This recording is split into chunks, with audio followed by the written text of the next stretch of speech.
So when we're traveling or in life in an unfamiliar situation, we all try to instantly judge a person that we encounter to see whether or not they're friendly, whether or not we can approach them, whether or not they're a threat, whether or not they harbor any animosity and should be shied away from.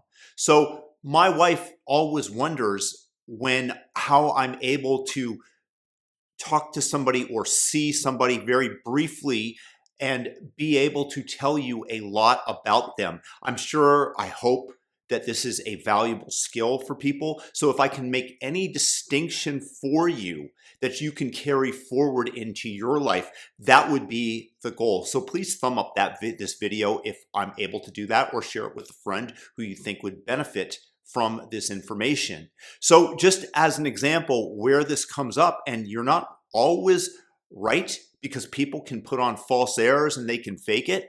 But me and my wife entered a restaurant yesterday, and I looked and there was a man sitting across from me, and I instantly got the heebie-jeebies from him.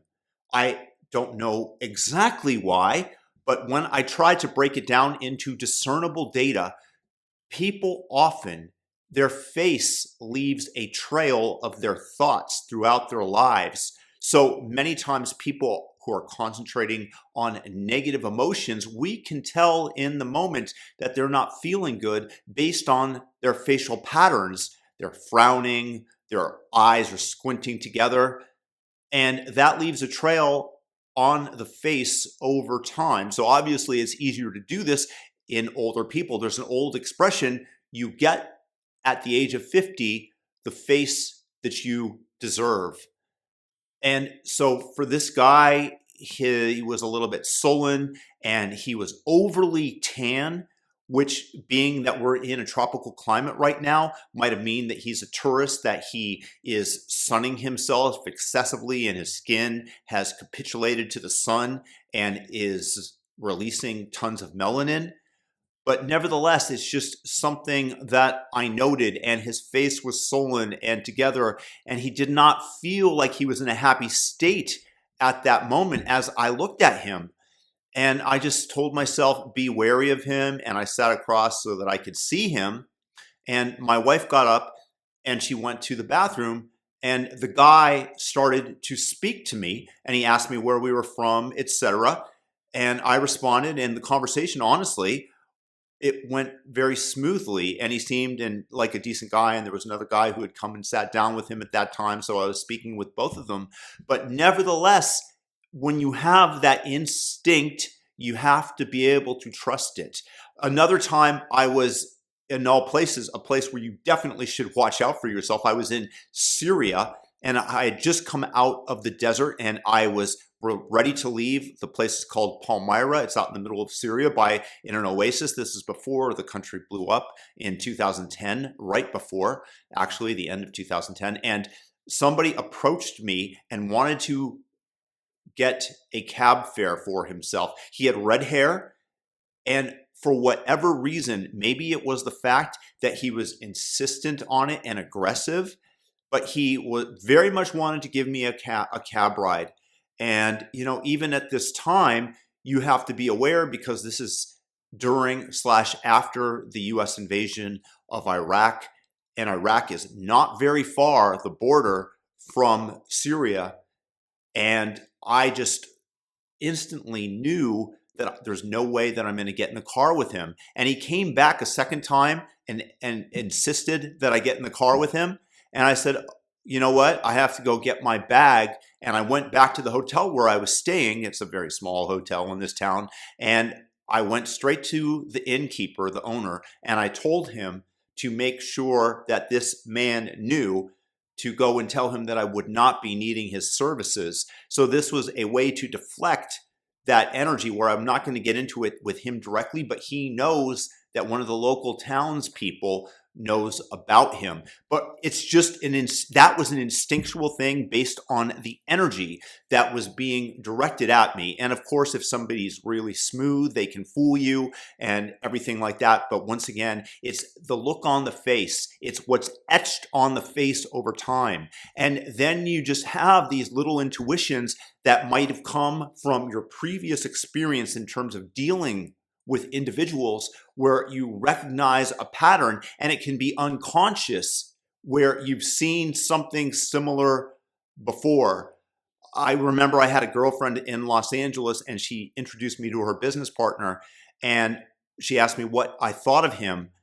And I just told her that this man's incredibly insecure, because I've seen the pattern. This guy was comparing his looks to others. And I'm like, oh, this is the mark of a very insecure person who does not have a lot of confidence in himself. He was talking about Rick Fox, the ex-Laker basketball player, who is a good-looking guy. And he's like, I don't see why people think he's so good-looking. And I just instantly saw that. And I recognized that this is a man who doesn't feel good about himself, and thus is constantly comparing himself to other people because of these insecurities, rather than seeing them for who they are. And my girlfriend at the time was floored that I had picked up on it in such a short period of time. But so it's that recognition of a pattern that you've seen before, or interpreting why somebody is stating something. The way that they move gives away a lot about them as well. And it's up to you to trust your instincts. So just to go back to the original, I was having cognitive dissonance when I started talking to the guy that I had previously judged to look out for, because it was a nice conversation. But people can fake it for a little while. I still maintain that somewhere deep down there is a very unhappy person, because that's what I saw. And I could be totally wrong.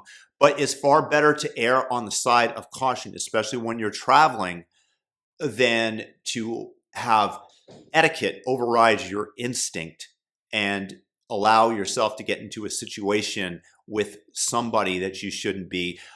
It's just a thing. It's like, one other way is the actions that somebody takes. So for example, I played a lot of basketball, and people's personalities, you don't really have to get to know them in depth. They show up on the basketball court. You've got the hustler. I'm a hustler, right? I'm always working. I work hard. I go after what I want. So that transmutes itself on the basketball court in terms of the fact that I'm going to go after the loose ball. I'm going to play hard defense. And then you have the people that are completely dishonest about the fouls that they call, and it recurs time and time again. They're going to lie about everything in their lives. These are just dishonest people that will do anything to get ahead, that are unhappy, and they have no real principles that they're adhering to.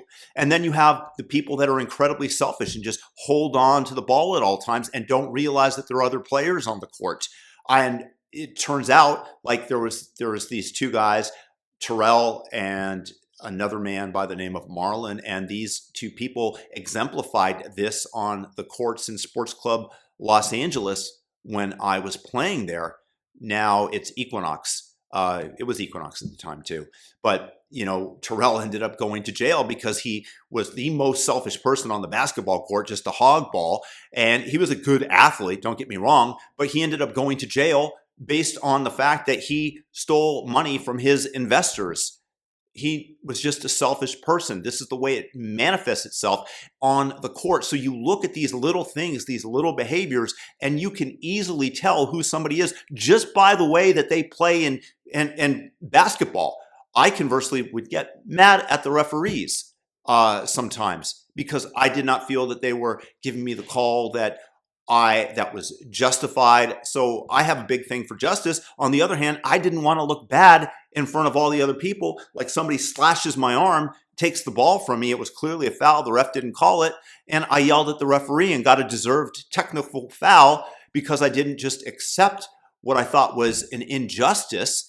I said something about it, but that still says something negative about my psychology at the time, that I didn't want to look bad in front of my teammates for losing the ball.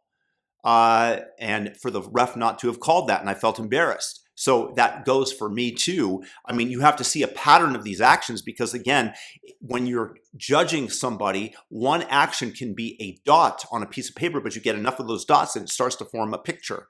So that's the way I see things. But once again, when you're traveling, when you're getting into business, err on the side of caution because there's nothing really backing you up if you make a bad mistake, as opposed to when you're in a comfortable situation, like you're inviting people over to your house and you're not sure about them and I'll get to know them.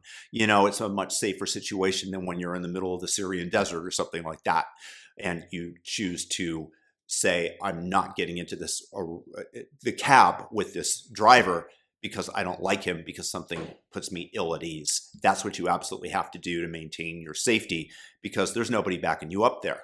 So anyways, please leave it in the comments if you got something out of this. I certainly hope so. But it's a judgment of people that you can take through your lives. If you have any stories of how you instantly knew how somebody was going to behave in the future, I definitely want to hear them. So please leave those in the comments as well. God bless, peace out, and have a great day.